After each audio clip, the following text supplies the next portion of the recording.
Hello guys, this is MJ Dubai View Vlog.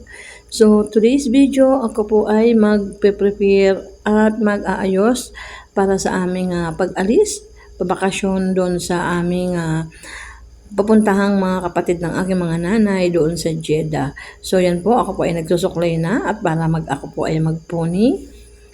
And then po, pagkatapos po niyan is, ayusin ko na po yung aking bag na kung saan ilalagay ko na po yung aking mga dadalihin. Kasi, ano kami doon, ilang araw din kami doon na magbabakasyon. Kasi wala pong pasok ang mga bata. So, yan.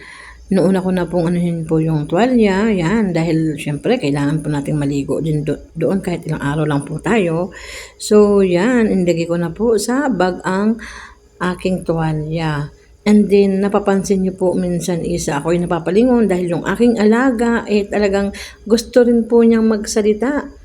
Habang ako po ay, may ginagawa, siya rin po ay salita ng salita, kaya pinapatigil ko po siya para hindi po siya marinig. Kaya iyan po, nangungulit po ang aking alaga. At sinasabi niya po na kung hindi ko rin daw po dadalhin yung maleta.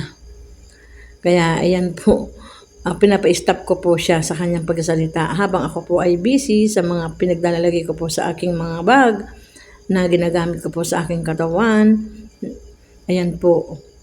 Kaya yan guys, ako po ay nag-prepare para pag oras na alis namin mamaya is okay na po. At ayan po, ang mga Vaseline, mga petroleum, mga lotion. So kailangan po yan kasi dry din po ang ating mga balat, no?